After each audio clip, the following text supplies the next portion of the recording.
औरंगजेब को लेकर दिए गए बयान के बाद सपा नेता अबू आजमी को महाराष्ट्र विधानसभा सत्र से निलंबित कर दिया गया है। लेकिन फिलहाल अभी भी इस मामले को लेकर सियासी बयानबाजी थम नहीं रही है। भारतीय जनता पार्टी लगातार इसको लेकर हमलावर है। खासतौर पर उत्तर प्रदेश के मुख्यमंत्री योगी आदित्यनाथ ने बड़ी बात कही है कि अगर वह उत्तर प्रदेश आते हैं तो बेहतर उपचार किया जाएगा। हमारे साथ बातचीत के लिए समाजवादी पार्टी के कद्दावर नेता चंदौली से सांसद बीरेंद्र सिंह जी हैं। बेबाक बात रखते हैं, हम उनसे बात करेंगे।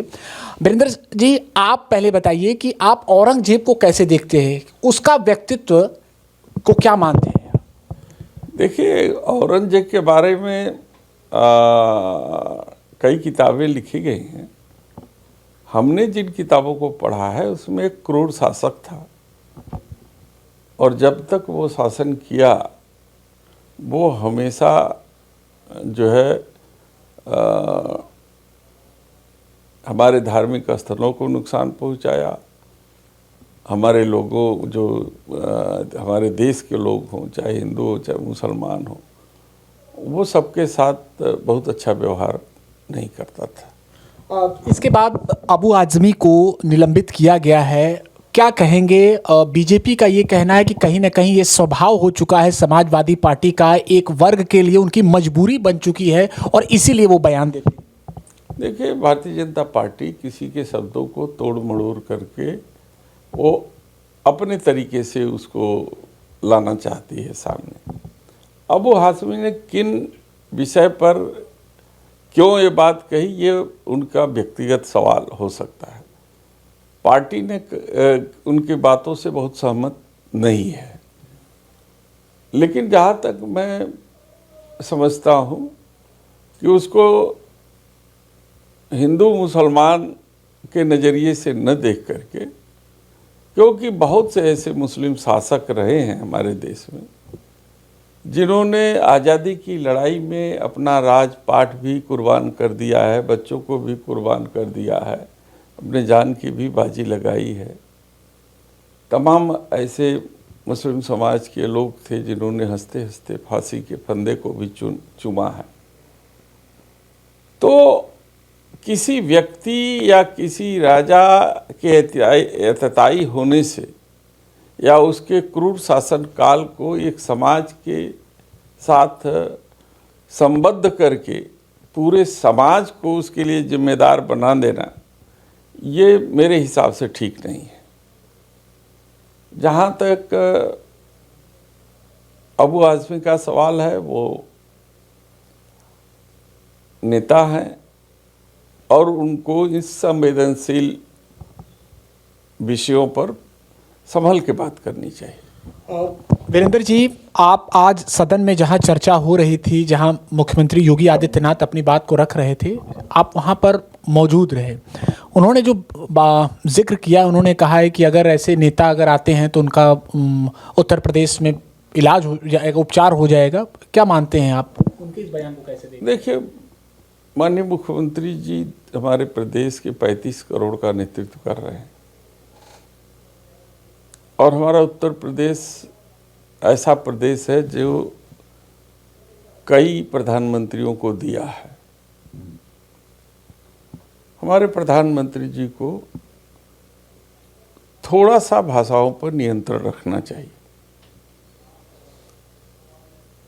कड़ी से कड़ी बात भी जो है सही उचित शब्दों के माध्यम से कही जा सकती है।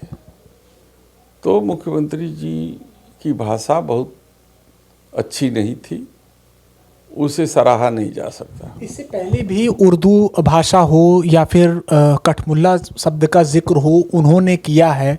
आपने कहा कि भाषा की ऐसी मर्यादा नहीं होना चाहिए, तो बार बार ऐसी बातों का जिक्र किया जा रहा है। इसके अलावा ये भी कि इतने बड़े प्रदेश का वो प्रतिनिधित्व करते हैं, लोकप्रिय मुख्यमंत्री हैं, तो क्या लगता है इसके पीछे क्या मंशा है? देखिए, जहाँ तक हमारा सवाल है, इसके पीछे मंशा एक ही नज़र आती है कि लोग मूल प्रश्न से लोगों का ध्यान जो है हट जाए। कोई सवाल न पूछने पावे महंगाई पर, कोई सवाल न पूछने पावे बेरोजगारी पर, कोई सवाल न पूछने पावे उन 69,000 शिक्षकों के ऊपर जो आज अधर में लटके हुए हैं, सरकार तारीख पे तारीख लिए जा रही है। कोई सवाल न पूछने पावे इस देश के जो प्राइमरी एजुकेशन की स्थिति है, जो प्राइमरी हेल्थ सेंटर की स्थिति है, उनके ऊपर कोई सवाल न पूछे। इसलिए वो मुद्दे को दूसरी तरफ ध्यान भटकाते हैं और उन मुद्दों पर ही अपनी भाषण की शुरुआत करते हैं और वहीं से समाप्त करते हैं। और अंतिम सवाल, बीएसपी में जो अंदर स्थितियां चल रही है एक के बाद एक, आप तक वो जानकारी पहुंच रही होगी, आपका भी एक समय बीएसपी से नाता रहा है। क्या लगता है अब राजनीतिक भविष्य क्या होने वाला है बसपा सुप्रीमो? मुझे लगता है कि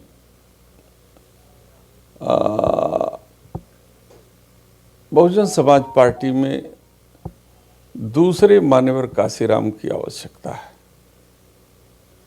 तो वो जिम्मेदारी कौन निभा सकता है? बसपा सुप्रीमो ने तो स्पष्ट कर दिया कि मैं जब तक रहूंगी तब तक बसपा का नेतृत्व करती रहूंगी, लेकिन अब ये जिम्मेदारी किसे दी जा सकती है? अब ये भारतवर्ष है, इसकी मिट्टी बड़ी उपजाऊ है, वो कोई न कोई ऐसा महान शख्सियत पैदा कर देगी जो किसी न किसी का स्थान ले लेगी। ये धरती वीरों की है, खाली है नहीं। शुक्रिया बातचीत के लिए। तो ये थे हमारे साथ समाजवादी पार्टी के नेता बीरेंद्र सिंह जी, जिन्होंने तमाम विषयों पर बातचीत की।